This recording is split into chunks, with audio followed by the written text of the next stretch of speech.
ಇದ್ದು ಸರ್ ಅವ್ರಿಗೆ ಎಷ್ಟು 18 ಇಸ್ವಿ ತಗೊಂಡಿ ಸರ್ ಮಾರ್ಚ್ ತಿಂಗಳಿಗೆ. ಎಷ್ಟು ಲೋನ್ ತೊಗೊಂಡಿದ್ರಿ?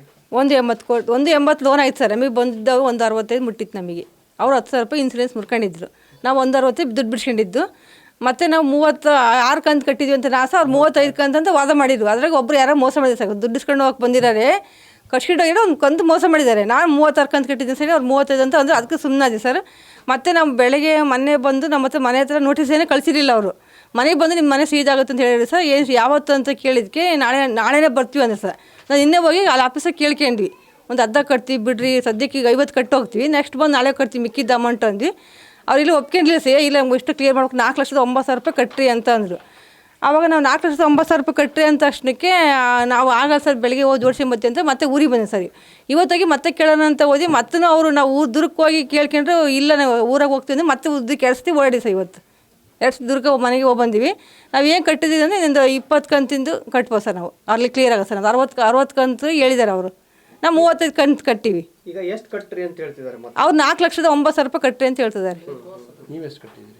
ನಾವು 35 ಕಂತು ಸರ್. ಅಲ್ಲಿಗೆ 180 ದುಡ್ಡು ಕಟ್ಟಿ ನಾವು ಅಲ್ಲೇ 180 ಕಟ್ಟಿವಿ.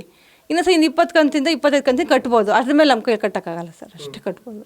ಈಗ ನ್ಯಾಯಾಲಯದ ಆದೇಶ ಇದೆ ಅವ್ರಿಗೆ, ನ್ಯಾಯಾಲಯದ ಆದೇಶದ ಪ್ರಕಾರನೇ ಕ್ಲೋಸ್ ಮಾಡಿದ್ದಾರೆ. ಈಗ ಏನಾಗಬೇಕು ಅಂತ ಬಯಸ್ತೀರಿ ನೀವು? ಅದೇ ಸರ್, ನಾವು ಇಷ್ಟು ಲೋನ್ ಮಾಡಿ ಕೊಡ್ಬೇಕು, ನಮಗೆ ಕ್ಲಿಯರ್ ಮಾಡಿಸ್ಕೊಡ್ರಿ, ಇಷ್ಟು ಲೋನ್ ಕಟ್ತೀವಿ ಇಷ್ಟು ಆಗುತ್ತೆ ಅಂತ.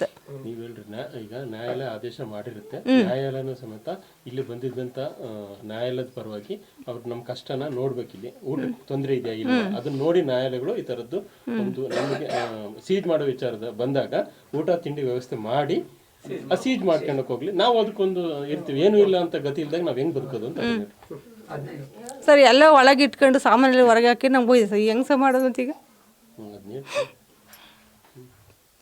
ಮತ್ತೆ ಹೇಗಮ್ಮ ಈಗ ಬಾಡಿಗೆ ಮನೆ ಮಾಡ್ತೀರಾ ಹೇಗೆ? ಬಾಡಿಗೆ ಮನೆ ಎಷ್ಟು ಸಿಗ್ತದೆ ಹಳ್ಳಿಗಳಿಗೆ ಇರೋಕ್ಕೆ? ಮತ್ತೆ ಅಡಿಗೆ ಎಲ್ಲ ಹೇಗೆ ಮಾಡ್ತೀರಿ? ಹೆಂಗೆ ಸರ್ ಮಾಡೋಕ್ಕಾಗುತ್ತೆ ಹೇಳಿ ಸರ್. ಈಗ ಮತ್ತೆ ಹೊರಗೆ ಇದೀವಿ ಅಂದಮೇಲೆ ಏನಿಲ್ಲ ಅಂದಮೇಲೆ ಬೀಗ ಹಾಕ್ಕೊಂಡು ಹೋಗಿದ್ದಾರೆ. ಅವು ಹೆಂಗೆ ಸರ್ ಇರೋದು ಈಗ?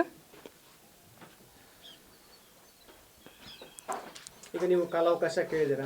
ಹ್ಞೂ ಸರ್. ನಿನ್ನೆ ಸರ್ ಬೆಳಿಗ್ಗೆ 1 ಗಂಟೆನ ಟೈಮ್ ಕೊಟ್ಟು ಹಂಗೆ ಹೋಗಿದ್ದಾರೆ. ನಂಗೆ 1 ಗಂಟೆನ ನಾಳೆ ಬಂದು ಕಟ್ತೀವಿ ಅಂದ್ರೆ ಕಟ್ತಂಗೆ ಕೇಳ್ದಂಗೆ ಅದೇ ಹೋಗಿದ್ದಾರೆ.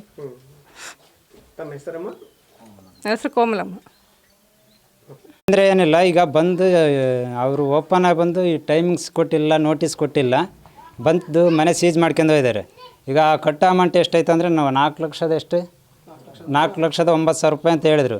ನಾವೇ ಮಾಡಿದ್ವಿ, ಅದ್ರಾಗ ಒಂದು 2 ಲಕ್ಷ ಆದರೂ ಕಟ್ತೀವಿ. ಈಗ ಹಳ್ಳಿ ವಾತಾವರಣದ ಮರ್ಯಾದೆ ಪ್ರಶ್ನೆ, ನೀವೇನು ಬೀಗ ಹಾಕ್ಯಂದು ಹೋಗ್ತೀರಿ, ಜನ ನೋಡಿರ್ತಾರೆ, ಅವ್ರು ಆತ್ಮಹತ್ಯೆ ಏನಾರು ಮಾಡ್ಕೊಂಡ್ರೆ ಅದಕ್ಕೆ ಯಾರು ಜವಾಬ್ದಾರಿ ಅಂತ ಕೇಳಿ ರಿಕ್ವೆಸ್ಟ್ ಮಾಡ್ಕೊಂಡ್ರೆ ಅವ್ರು ಬಿಡ್ದಂಗೆ ಸೀಲ್ ಮಾಡ್ಕೊಂಡು ಹೋಗಿದ್ದಾರೆ ಸರ್. ಈಗ ಏನು ತೊಂದರೆ ಆಗ್ತಾ ಇದೆ? ತೊಂದರೆ ಸರ್, ಅವ್ರು ಊಟಕ್ಕಿಲ್ಲ, ಈಗ ಮಕ್ಕಳು ಮರಿ ಸ್ನಾನ ರೇಷನ್ ಏನೇನಿಲ್ಲ, ಪ್ರತಿಯೊಂದು ಹತ್ತು ಐಟಮ್ ಇಲ್ಲ ಸರ್. ಹಂಗೆ ಬೀಗ ಹಾಕಿ 2 ರೂಮ್ದು ಬೀಗ ಹಾಕ್ಯಂದು ಅವ್ರನ್ನ ಬೀದಿ ಪಾಲ್ ಮಾಡಿ ಹೋಗಿದ್ದಾರೆ ಸರ್. ಬಟ್ ಈಗ ಕೋರ್ಟ್ ಆದೇಶ ಇದೆ ಮನೆ ಕ್ಲೋಸ್ ಮಾಡೋದಕ್ಕೆ, ಅದು ನೋಟಿಸ್ ಇವ್ರು ಬಂದಿಲ್ಲ ಅಲ್ಲ ಸರ್. ಇವ್ರು ಬಂದಿಲ್ಲ ಅಂತ ಹೇಳ್ತಿದ್ದಾರೆ. ಈಗ ಏನಾಗಬೇಕು ಅಂತ ಬಯಸ್ತೀರಿ? ಅದೇ ಈಗ ಇರೋ ಕಂತುಗಳನ್ನ ನಾವು ಕಟ್ಟಿ ಕ್ಲಿಯರ್ ಮಾಡೋಕ್ಕೆ ನಮ್ಗೆ ಒಂದು ವ್ಯವಸ್ಥೆ ಮಾಡಿಕೊಡಕ್ಕಂತೇಳಿ. ಹಾಂ ಸರ್. ಈಗ ಏಕದಮ್ ಯಾರು ಇಟ್ಕೊಂಡಿರಲ್ಲ, ಟೈಮಿಂಗ್ಸ್ ಕೊಡ್ರಿ, ಈಗ ಇರೋ ಕಂತುಗಳು ಅದನ್ನ ಕ್ಲಿಯರ್ ಮಾಡಿ ಅದನ್ನ ಪರಿಹಾರ ಮಾಡ್ಕೊತೀವಿ. ತಮ್ಮ ಹೆಸರು? ಮಂಜುನಾಥ್ ಸರ್.